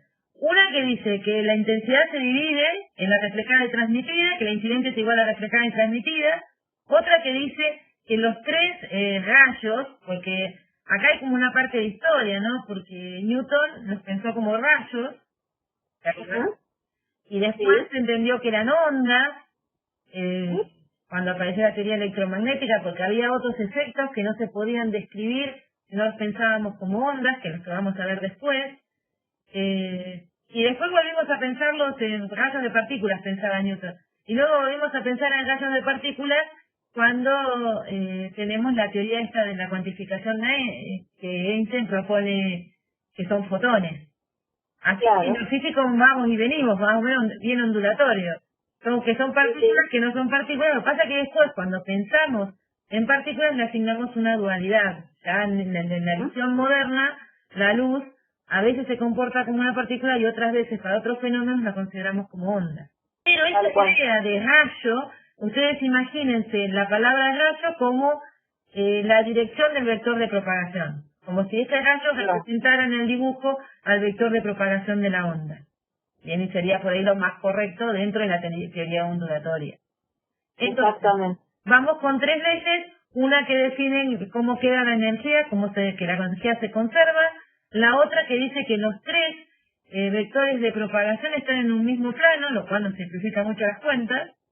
Y la tercera dice que el ángulo con el que inciden, o sea, el ángulo que se mide entre el rayo o el vector de propagación de la onda incidente y la normal, tiene que ser igual al rayo entre al ángulo entre el vector de propagación de la onda reflejada y la normal. Y nos queda una más que nos va a dar información acerca del ángulo que tenemos acá abajo, que es el ángulo de transmisión o de refracción. Esa ley se llama ley de Snell, que la vamos a usar un montón, que nos dice que el índice de refracción del medio incidente por el seno del ángulo de incidencia tiene que ser igual al índice de refracción del medio en el que se transmite por el seno del ángulo de transmitido. Bien, entonces 4 leyes tenemos para caracterizar el comportamiento de una onda cuando incide en la interfaz entre dos medios dieléctricos, en la superficie que separa dos materiales con distintas propiedades dieléctricas. Bien, lo que tenemos que hacer ahora es jugar con estas. Bien, chicos, esto no es que sea caprichoso, fue originalmente determinado empíricamente, pero después lo podemos, o sea, se puede demostrar tranquilamente pensando en ondas, se pueden hacer todas las cuentas y se demuestra. Pero bueno, las cuentas son un poquito largas y las van a marear bastante. Así que por eso no las hacemos. No están previstas hacerlas en esta materia. Sí, no, y además, bueno, son las cuentas que demuestran que el modelo de onda, que pensar los campos como ondas, también se corresponden con lo que uno observa, digamos, ¿no? El modelo prevé estas leyes, pero para nosotros, para lo que ustedes tienen que manejar y los contenidos que necesitan, no es indispensable que hagan todas sus casos. Claro, no. Con que sepan los fenómenos, con que sepan estas 4 leyes y las puedan manejar, con eso alcanza. Bueno, ¿qué ocurre con la dirección? Ahora vamos a empezar a jugar con las leyes. ¿Qué ocurre con la dirección de propagación de la onda transmitida, que es la que está en el medio azul, si el índice de refracción del medio de incidencia, o sea, el N1, es más chico que N2? Miren la ley de Snell y díganme qué pasa con la dirección de la onda transmitida, si N1 es más chico que N2. Acá con la dirección nos estamos refiriendo a que tengan en cuenta el tema del ángulo, ¿no? Claro, claro. ¿Qué pasa con el θ 2, con el ángulo, con respecto al Θ 1. Al θ 1? O sea, el seno de θ 2 es más chico, dice Ivana. Claro. Entonces, que lo que uno dice normalmente es que cuando pasamos a un mayor índice de refracción, claro, la onda transmitida se acerca a la normal, la dirección de propagación se acerca a la normal. En cambio, si es al revés, si vos vas de un medio de mayor índice a uno menor, el rayo transmitido se te alejaría de la normal. No, bueno, acá es importante esto que ven fíjense que acá Marisa es una tablita con los tres rayos básicamente, ¿no? Pero pensándolo como onda incidente, onda reflejada y onda transmitida. En el primer renglón aparece la frecuencia y en las tres aparece la misma frecuencia.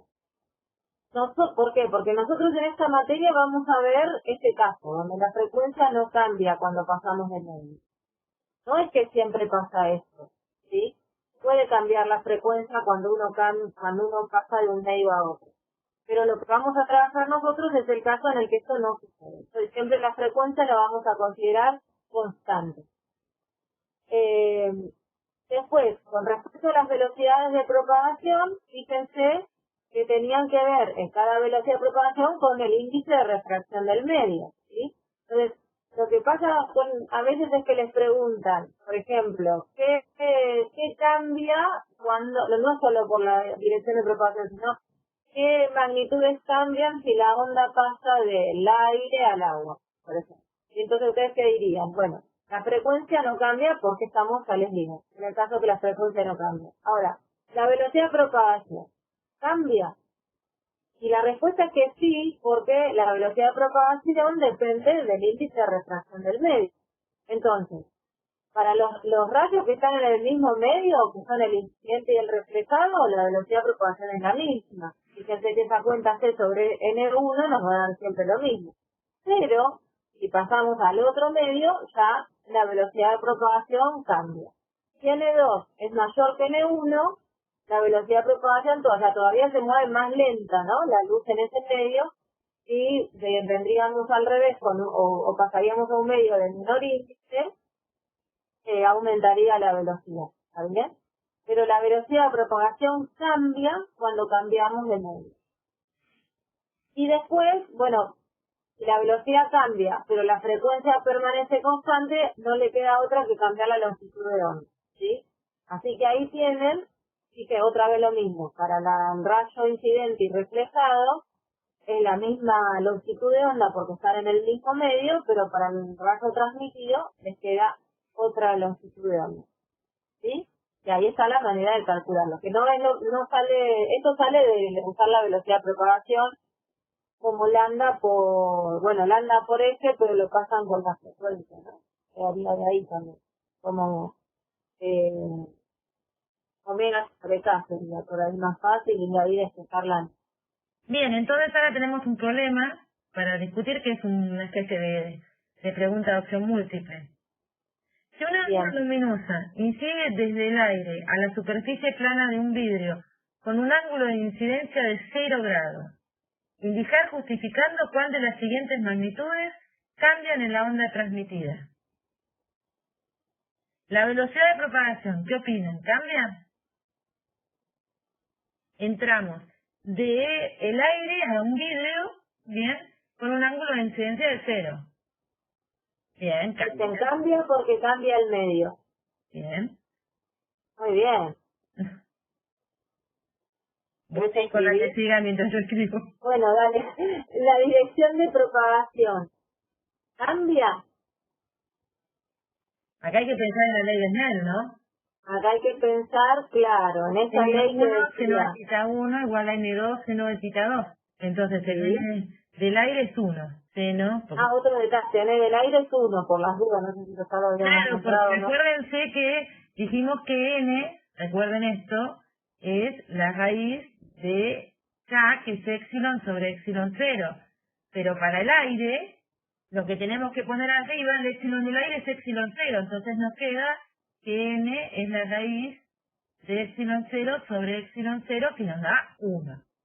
Y que para el aire es 1, para el vacío 1. ¿Bien? También. Entonces tengo 1 por Claro. el seno de tita 1, es igual a ser un detalle, pero no es tan detalle para los chicos. No, El tal vidrio, cual. bueno, tendrá n en el vidrio, que vas a saber cuánto vale, es más grande. Sí, sí. Seno de tita del 2. ¿Qué opinan con la dirección de propagación mirando esta cuenta? Mientras arreglo el 1, ya que estoy al pedo mientras piensan los chicos. Bueno. ¿Qué otro dato tenemos ahí que nos dice el enunciado? ¿Cuánto vale tita 1? Sí, ya me lo descubriste. Ay, perdón. Sol. No, sí, Queda poco tiempo, Clarita. Ya nos pasamos como 20 horas. Pero como el lunes... Está bien. Se entiende que ese ángulo de incidencia que les dice ahí arriba es el tita 1. Entonces, que ahí reemplazarían, tita 2 vale 0 porque seno de 0 es 0. Claro. Entonces, ¿cambiaría la dirección de propagación? En este caso, ¿qué contestarían? No, claro, no cambia, porque va también con la dirección de propagación de la onda transmitida. No me quedé pensando que no había completado la frase.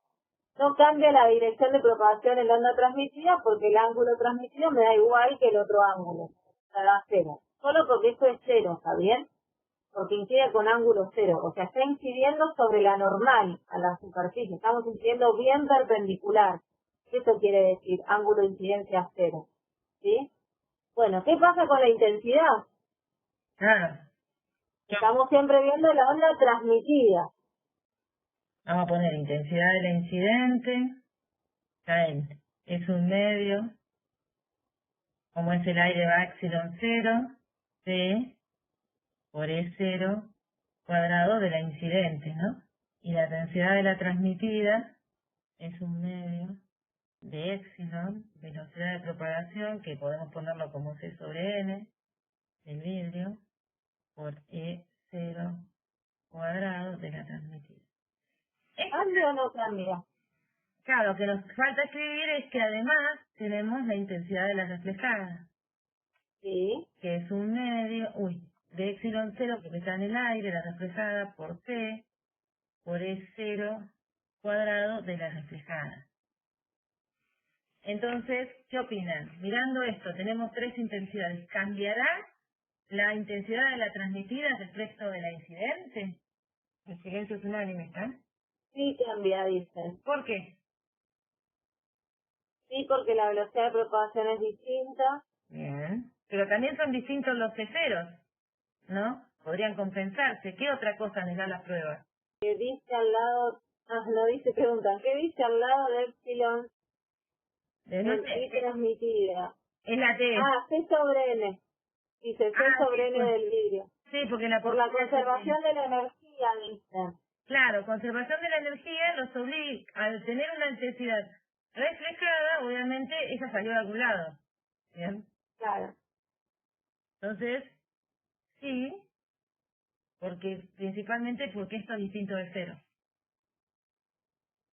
Acá le vamos a ponerle el sí en vez de una chilita. Claro.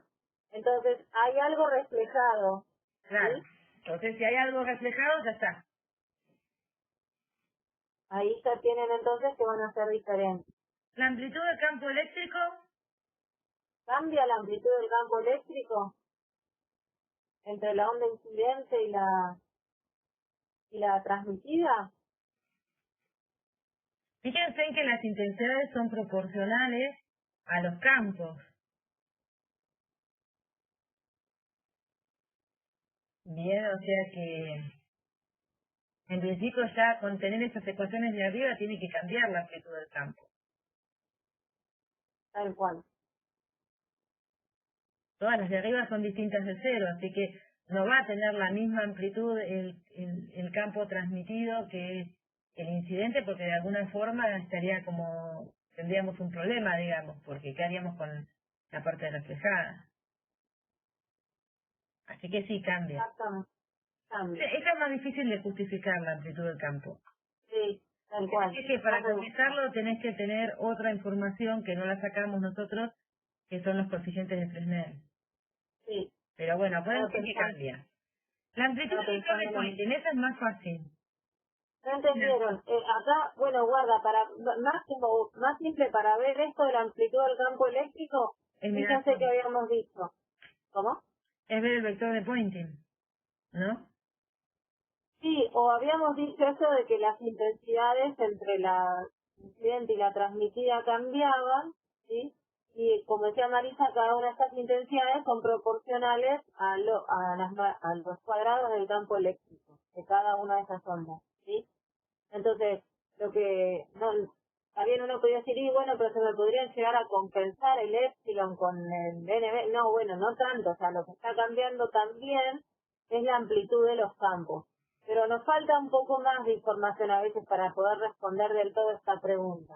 Sí, y hay que una demostración más que ni de milagro se los doy porque los voy a marear, que son los coeficientes de Fresnel. Que no está previsto aparte en el programa que se los demos.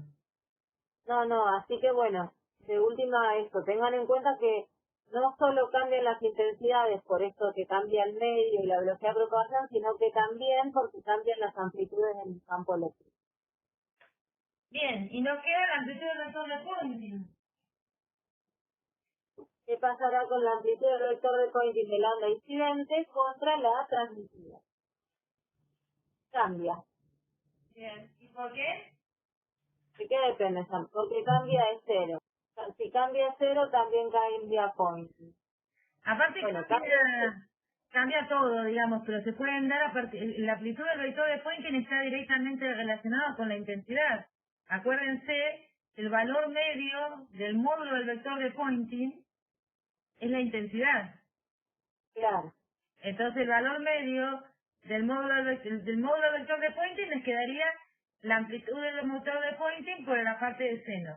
Y el valor medio de eso es la amplitud del vector de Poynting dividido 2. Porque el seno, cuando lo promediamos, nos da 2. Tal cual. Entonces, la amplitud del vector de Poynting es proporcional a la intensidad, es 2 veces la intensidad, digamos. Así que si cambia la intensidad, cambia la amplitud del vector de Poynting. La dirección del vector de Poynting, esta es más difícil. Ajá. Va, o más fácil. No sé. Esta sale al toque, vamos a decir. ¿La dirección del vector de Poynting cambia entre la incidente y la transmitida? Creo que no, dice. Muy bien. Era la dirección de propagación, claro. ¿Y qué habíamos dicho entre la incidente y la transmitida con la dirección de propagación? Y si no cambia, no cambia, claro, tal cual. No, bien, con seguridad, esta no cambia. Porque por eso de que incidía con ángulo cero, incidente y transmitida tenían la misma dirección de propagación, iba con ángulo cero, ¿sí? Uy, bueno, ¿sí ángulo distinto de cero? ¡Wow! Hay que repetir todo por un ángulo distinto de cero. Bueno, pero empecemos. El I... Pero medio que lo adelantamos, me parece. Claro, porque fíjense, la velocidad de propagación va a cambiar, porque no depende del ángulo. La dirección de propagación va a cambiar. O sea, Cambia la dirección de propagación, dice ahí. A diferencia del caso anterior, donde los ángulos justo dan cero, en este caso cambian. El I sería un sí, ¿no? Sí. El I también sería un sí. Claro. La notificación similar, ¿no? Ahora tita 1 es distinto de tita 2. ¿Ven que hace estas cosas? No sé por qué. Capaz que es porque... Bueno, pero ¿qué creen que les queda acá de todas estas respuestas? Porque fíjense que algunas no analizamos el tema del ángulo. Solamente en 2 analizamos, ¿no? El tema del ángulo y que aclaramos que esto pasaba porque el ángulo era determinado valor. Ahora cambió ese valor y entonces... Claro, la tercera es lo mismo, digamos. Nunca pensamos en el ángulo. En el ángulo. Así que todas estas vamos igual. Hasta la cuarta también. La quinta también. ¿Y qué pasa con la sexta? ¿Qué pasa con la última? Cambia, dicen. Sí, ¿no? Porque que con lo del campo eléctrico. ¿Por qué? O sea, fíjense que en el caso de que el ángulo sea distinto de cero, claro, pero cambia de dirección de propagación. El ángulo de incidencia distinto de cero, todo lo que está puesto ahí cambia. O sea, les quedó todo con sí. Se los cuento rapidito y después no lo hacemos despacito. Después ustedes lo pueden preguntar a los ayudantes. Acá lo que tenemos es, imagínense la pecera que tiene, que la luz entra a la pecera, pero primero pasa la capita de vidrio que sujeta el agua, básicamente. Entonces tenemos, bueno, imagínense, es un acuario lleno de agua, les dan el índice de refracción del agua y las paredes del vidrio valen 1,58. O sea, lo gris tiene un índice de refracción de 1,58 y lo azul tiene un 1,33. Entonces esto es 1,33 y esto es 1,58. Bien, y les dicen que ese ángulo de incidencia que tienen ahí vale 43,5 grados. Entonces, ¿cuál es el ángulo de refracción al transmitirse al vidrio y cuál al pasar el agua? Fíjense, planteamos la ley de Snell en el primer pedacito, acá en el punto de incidencia, el primer punto de incidencia, pero acá, entonces en este punto uno dice N1, que sería 1 porque estamos en el aire, por el seno del ángulo de incidencia, que es 43,5, es igual a el índice de refracción. Lo puse al revés, Flavita. Sí, estaba viendo esto, 1,58 tiene que ir ahí. Sí, ahí lo arreglo. Sí, se ve que...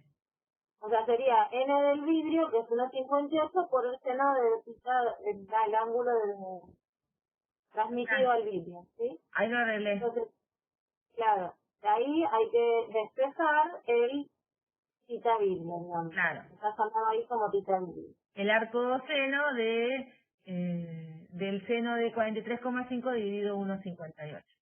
Después, exactamente. hay arreglos que están exactamente al revés. Acá sería sí.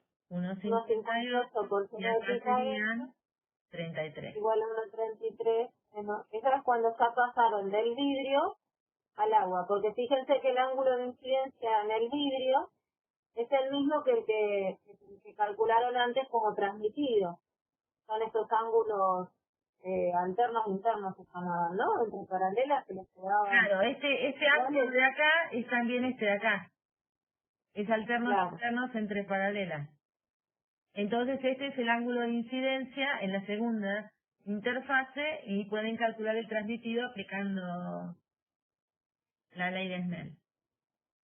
Después nos preguntan cuál sería el ángulo refractado si vamos directamente sobre el agua, si incide, el haz de luz incide directamente sobre el agua. Es decir, no tenemos esta plaquita de vidrio y va directamente el haz de luz al agua. ¿Qué opinan? ¿Cuánto valdría el tita A si hacemos eso? Básicamente sería hacer esta cuenta, ¿no? 1 seno de 43,5 igual a 1,33 seno de tita A. Pero fíjense que hacer esta cuenta es lo mismo que hacer esta de acá, porque de acá vinimos acá, con este ángulo vinimos acá y calculamos este. Así que esta primera es lo mismo que esto.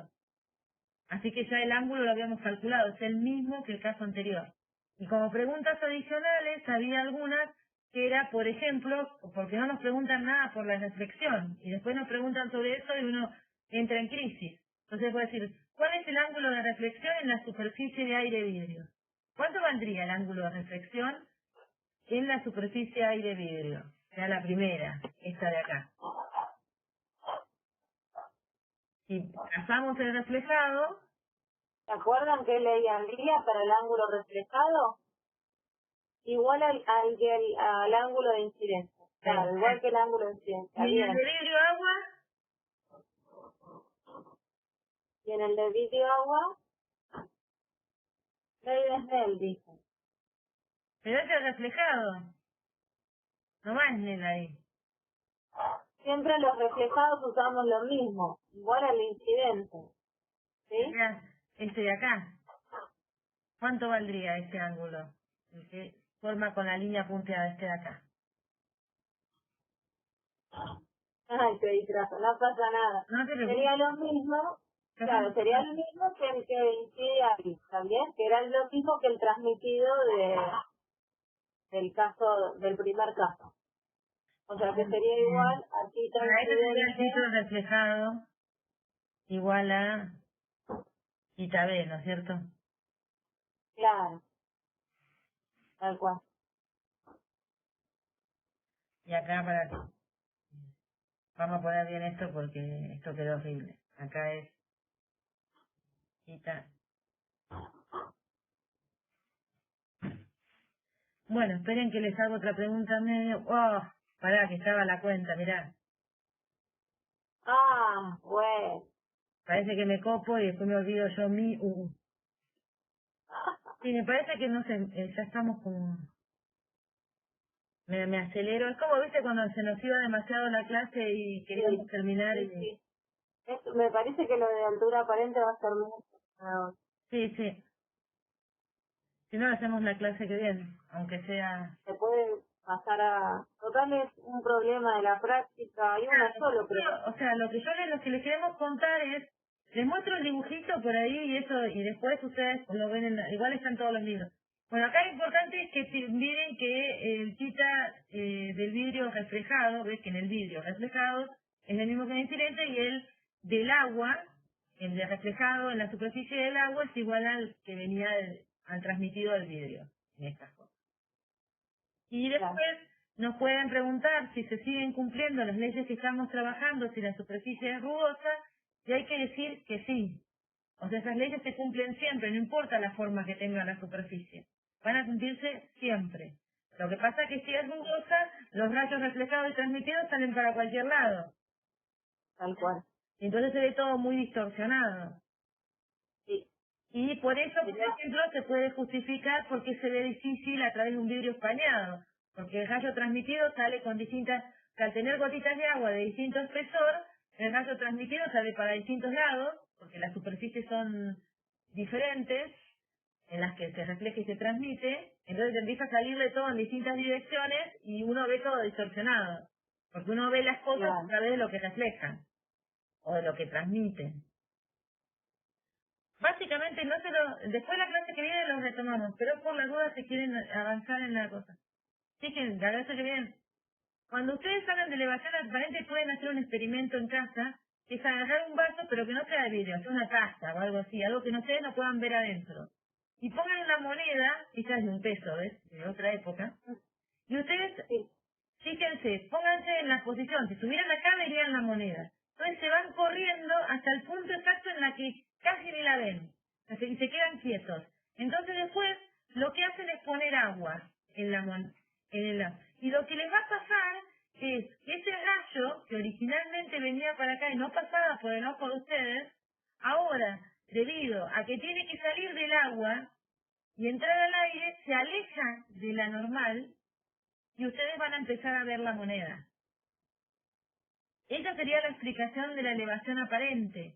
Digamos, el hecho de que un rayo que proviene de un objeto, al pasar la interfase se desvía, se aleja de la normal, y al alejarse de la normal, a pasar un menor índice de refracción, se aleja de la normal, y para nosotros que nuestra cabeza está acostumbrada a ver las cosas en línea recta, nos parece que la moneda está un poco más alta. Entonces, inclusive uno podría calcular, por ejemplo, tras una línea acá, si acá sería la posición en la que veríamos la moneda, tras una línea acá, y entonces para nosotros la profundidad a la que estaría la moneda sería un pedacito, comparado con toda la profundidad. Entonces uno puede inclusive hacer cuentas planteando esa idea. Acá están hechas, no se preocupen que las vamos a hacer mejor en la clase que sigue. Y la otra definición para darles, por las dudas que tengan que hacer práctica y quieran adelantar, la clase que sigue, que el jueves arrancamos y les explico bien esto, es ¿qué pasa si el ángulo de transmisión sale paralelo a la interfase? Eso quiere decir que, por ejemplo, la luz viene, incide en la superficie de separación y forma un ángulo transmitido de 90 grados. Es decir, que el rayo transmitido se queda rasante en la interfase y no logra pasar al otro medio. Recuerden que el ángulo que uno mide es el ángulo que se mide, vamos a ver si me aparece el dibujo, el ángulo que uno mide es el ángulo que se mide con la normal, así que pedir 90 grados es este caso, ¿bien? O sea, pedir 90 grados es pedir que el ángulo entre la transmitida y la normal sea 90, así que el rayo transmitido no logra pasar al otro medio. Entonces, ¿qué pasa? Uno dice, bueno, si el sitio transmitido, que es cuando sale rasante a la interfase, es pi sobre 2, reemplazo pi sobre 2 en la expresión, y esto me va a quedar que el seno del sitio incidente, para que se cumpla esta condición, tiene que ser igual a el L transmitido, porque esto da 1 sobre el N incidente. Entonces, esa es la condición de reflexión total interna. ¿Por qué? Porque, fíjense, si yo tengo acá un ángulo de incidencia y paso a un índice de refracción menor, sabemos que se aleja de la normal. Entonces, vengo con un ángulo 0, pasa tal cual. Pongo un poquito de ángulo de incidencia, ya lo abro un poquito, pongo este ángulo de incidencia, se aleja un poco de la normal. Pongo un ángulo de incidencia mucho mayor, o sea, me alejo más de le doy más ángulo, y eso va a hacer que la onda transmitida salga paralela a la interfaz. La reflejada siempre cumple la ley de la incidencia igual al reflejado. Siempre este dibujito, la reflejada la tengo siempre. Y cuando voy con un ángulo mayor que ese ángulo crítico para el cual la onda transmitida sale paralela a la interfase, no tengo onda transmitida. ¿Ven? Claro. Con un ángulo de sol solamente tengo la reflejada. Toda la energía se va en la reflejada. No hay onda transmitida. Así que si uno revisara las cuentas, por ahí tendría que preguntar, en la que estábamos trabajando nosotros hoy, viste que decía, si cambia este con este, cambia con este, habría que volver a esa y mirar si hay alguna relación entre los n que nos den la pauta de que por ahí se produzca reflexión total interna, porque en ese caso Claro. sí coinciden la intensidad de la onda incidente y la reflejada, porque la transmitida no existe. O sea, para ángulos mayores que el ángulo crítico, tienen reflexión total interna. Y el ángulo crítico es el ángulo para el cual la onda transmitida sale con un ángulo de pi sobre 2. Esto lo vamos a rever, son dos fenómenos que son los que nos iban a trabajar un montón en la próxima, van a hacer ejercicios en la práctica. Sí, tal cual. Yo corto ahí, después eso lo voy a